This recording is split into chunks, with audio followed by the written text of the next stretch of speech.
Hello and welcome to Gil Whiteley Now and Then. I got to address something that we all need to take a really big look at, and that's legalized gambling. Illegal gambling was something to behold, believe me on that. Illegal gambling, you couldn't get a coach or a player, anybody in an organization even talk about gambling. Now all of a sudden, Gambling is taking people's money. The NFL is making, it is rumored to say the NFL, each team is worth $1 billion or more. That's billion with a B because of legalized gambling. Number one, illegal gambling had a lot better odds. The legal gambling that's going on, the odds are horrible. They're against you. I don't even know how bad it is at this point. Have you read all the stories in the paper and seen the reports on television about how all these people have lost all of their money, have lost their businesses, have gotten divorced because of the legalized gambling?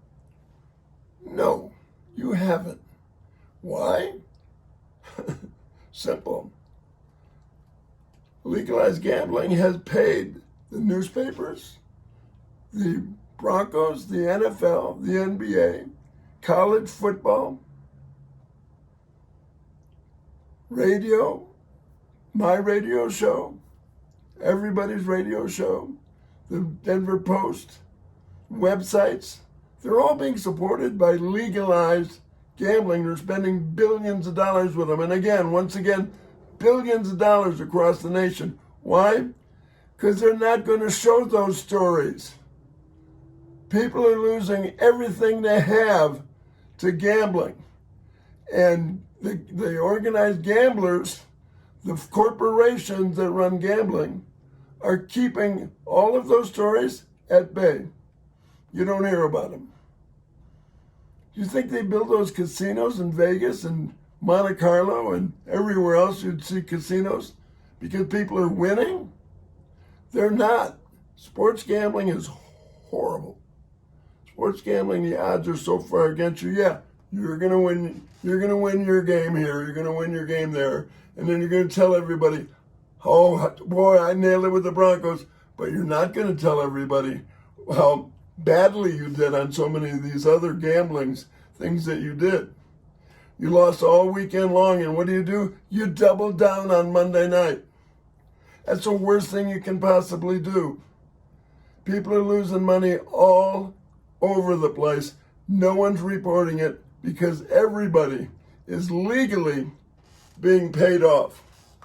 This is going to be a national story. It cannot stay hidden. College football, for one thing, pulled the gambling away from the universities. Colorado was one of the only ones that really had a gambling contract for people they could bet on the Colorado website and all the things that go with it. There are going to be seats. There are seats in all the stadiums. There's kiosks in all the stadiums where you can go and bet. You can bet on every single play. You can bet on who scores the first points in the quarter, the half, how long the national anthem is in any game. Gambling is horrible. Gambling, and right now, pro sports is a slave to gambling. I'm not even sure they're in purgatory anymore. They have their feet in their toes in the heat of hell for what they're doing now with gambling. Now they're suspending players. Gambling's legal everywhere. There's hundreds of thousands of athletes in the United States alone that have access to gambling. Who's going to monitor that? You think the gambling corporations are going to spend thousands of dollars monitoring who's gambling at all these universities and everything else? The NFL's got 4, 5, 6, 7, 8 guys they've suspended. Well, I'm telling you, a lot more people have been gambling than that in the sport. If you think what Pete Rose was doing was bad, and I do, it's going to be nothing to what's going on. And they want, believe me, they want the pro athlete who's got nothing but disposable income to gamble, to spend their money, give their money back to them. Nobody's got any shame in this deal. Nobody. The NFL's suspending a few guys. Right now, most of them are guys that no one ever heard of. And, unfortunately, there'll be guys that they suspend for a month, 2 months, 3 months. These are guys that are going to lose their career over it because someone else beat them out in the meantime. It's a bad deal.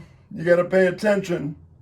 Don't do it yourself. I had gambling. I had a gambling website advertised for me on my radio show, and I still talk bad about gambling on my radio show. What happened? Oh my goodness! They pulled the they pulled their advertising off my show. What a surprise! This is going to get worse before it gets better. The NFL is going to have hell to pay. The NBA, Major League Baseball, their players will be gambling. They got the kind of money that all the big gambling corporations actually want. You don't have that money. I don't have that money. But the major league players, the NFL players, those are the people that can afford it, and they will figure out a way to gamble. They will figure out a way to gamble. And the pro sports, they've got a lot of shame to go around. There's a lot of blame to go around. Gambling, you just wait and see. I'm telling you now, I've been saying it for a while. But gambling is the shame of all of it. Everything is going to go to shame. People will be betting against their team. They'll be betting against themselves, because you can bet on athletes, by the way. How easy would that be to bet against yourself? Oh, that won't happen. They won't do that. Shut up. I'm Gil Whiteley. I'll think to that.